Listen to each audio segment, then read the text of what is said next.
திரு ஆம்ஸ்ட்ராங்கோட கொலைக்கும் அரசியல் பின்னணியால் அந்த கொலை நடந்தது என்று நான் சொல்ல மாட்டேன். அது அவர்களுக்குள்ளே இல்லை முன்விரோதமாக இல்லை வர்த்தக ரீதியாக வந்த ஒரு ஒரு ஒரு கருத்து வேறுபாடால் அந்த கொலை நடந்திருக்கலாமே தவிர அரசியல் காரணத்துக்காக அவர் ஒரு அரசியல் கட்சியோட பிரதிநிதி என்று முழுமையாக ஏற்றுக்கொள்கிறேன்.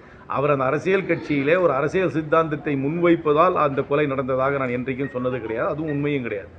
முன்விரோதமாக இருந்திருக்கலாம், இல்லாட்டி ஏதாவது ஒரு வர்த்தக ரீதியான ஏதாவது அவர்களுக்குள்ளே இருந்து கருத்து வேறுபாடு இருந்திருக்கலாம். ஒன்று தெளிவாக தெரிஞ்சுங்க, அரசியல்வாதிகள் யாரும் ரவுடியாக மாறல. காலங்காலமாக அரசியல் கட்சியில் இருப்பவர்கள் யாரும் ரவுடியாக மாறவில்லை. ஆனால் சமீப காலமாக ரவுடிகள் பல பேர் போய் பல கட்சியில் தஞ்சமடைந்து விட்டார்கள். அந்த அடிப்படையில் தான் நீங்கள் பல கட்சியில் இருக்கிறவங்களே கைது செய்யப்படுகிறார்களே. வாடிக்கையாக காலங்காலமாக அரசியல் செய்பவர்கள், கட்சியிலே பதவிக்கு வருபவர்கள், மேடையில் ஏறி பேசுபவர்கள் யாருமே ரவுடியானால் ஆனதில்லை.